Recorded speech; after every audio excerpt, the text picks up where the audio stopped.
In Canada, the capital gains inclusion rate, that is, the percentage of a capital gain that's considered taxable by the Canada Revenue Agency, is increasing from 50% to 67%.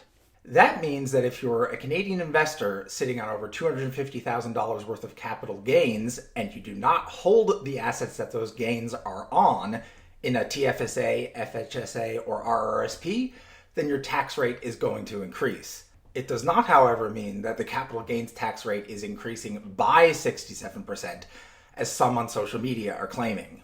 So, what's the capital gains inclusion rate, and why is it going up? Well, in Canada, capital gains have a very peculiar tax treatment, which is to say they're taxed basically at your marginal tax rate, the tax rate on an extra dollar of income, and the same rate you would pay on any other income in addition to that you're already earning. Only 50% is exempt.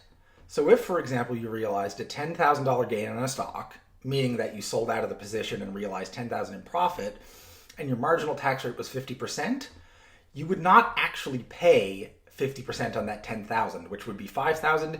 You'd pay more like $2,500 because 50% of the gain, or $5,000 of it, is exempt. So the $10,000 capital gain is like earning an extra $5,000 in employment income. But when the 2024 budget goes into effect, those realizing more than $250,000 on a stock sale, if it's not in an RRSP, TFSA, or FHSA, will see 67% of those gains included rather than 50%. So if you're a Canadian investor sitting on a position with more than $250,000 in capital gains, how does this affect you? Well, let's return to our previous example of the investor with the 50% marginal tax rate, only now they're realizing a $250,000 capital gain. Under a 50% inclusion rate, they would pay $62,500 in capital gains tax. That is a $250,000 capital gain with 50% of it exempt, taxed at a 50% marginal tax rate. Now, what the higher capital gains inclusion rate means is that a higher percentage of the capital gain is now being included in the taxable amount. So, for capital gains over $250,000, previously $125,000 of that would be included. Now, $167,500 is included, and 50% of that is $83,750. So under the old rules, the shareholder with the $250,000 capital gain gets a $62,500 tax bill, whereas under the new ones, he or she will get an $83,750 tax bill. That means that the taxes payable increase by $21,250, and the percentage increase is 34%. So the taxes go up by quite a high percentage, but not 67%. So how do these changes affect you? Well, first of all, no matter who you are, whether you're a high earner, a low earner, an individual, or a corporation, none of these rules will be affecting your finances in any way until June 25th, which is when the 2024 budget comes into effect. As an individual, you most likely will not face any additional taxes because of the increase in the capital gains inclusion rate.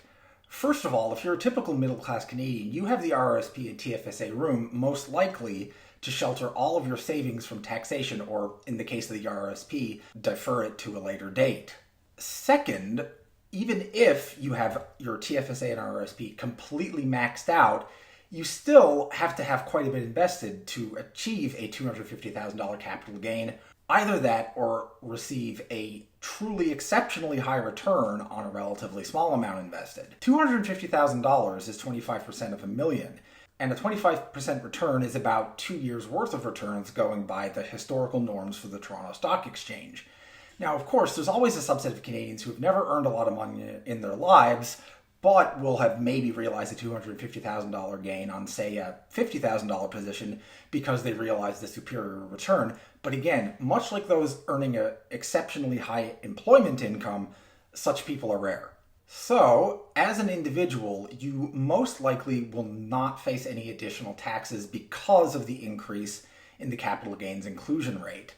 As for indirect impacts, though, that's a slightly different story.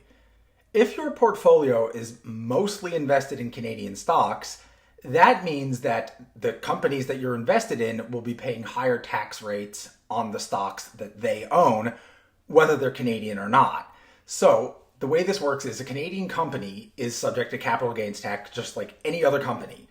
And that company, if it is investing in stocks from any nation, has to pay a capital gains tax. And as a result of the capital gains inclusion rate increase, it will be paying higher taxes on capital gains that it chooses to realize.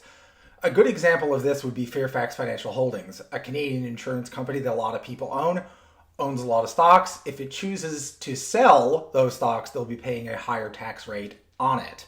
Additionally, there is Brookfield, another company that owns a lot of stocks and is based in Canada, will be subject to higher taxes on sales of those stocks.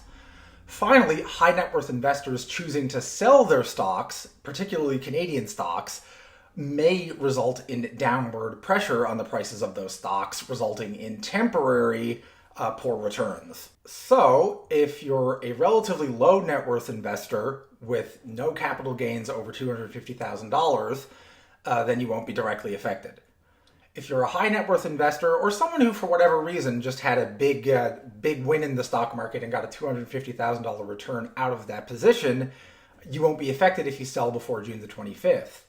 However, most high net worth investors will be affected if they sell stock after June 25th, and all Canadian portfolios could potentially be impacted by the effect of high net worth investors rushing to get out before the June the 24th deadline. That being said, I mostly agree with the government's assessment that most Canadians will not be affected by this in a big way.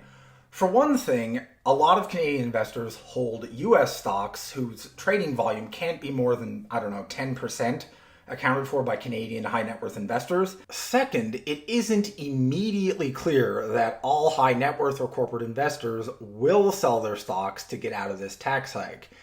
You see, most wealthy individuals and corporations, they spend money to make more money, and to sell a stock to avoid the capital gains tax hike means they have to sell it and then buy a new stock to start earning returns in the future, or some other asset that's exempt from the capital gains tax hike, and that's actually going to be pretty hard to find. Because, you see, if you look at what's going to be taxable under the capital gains tax hike, it's anything that is subject to capital gains tax now. So properties that are not primary residences, that is rental properties, exchange-traded funds, index funds, derivatives that aren't used for hedging purposes, so any derivatives used to make like a YOLO bet on, all of that is going to be subject to higher capital gains tax. Bonds are exempt, but then again, bonds typically have lower returns than other asset classes. So, Canadian high net worth investors and corporate investors may well choose to stay invested because they would prefer to be subject to the capital gains inclusion rate at 67% to having to pay the 50% capital gains tax now on an asset that they would prefer to hold long term, followed by a 67% capital gains tax at some point in the future on the asset that they choose to invest their money back into.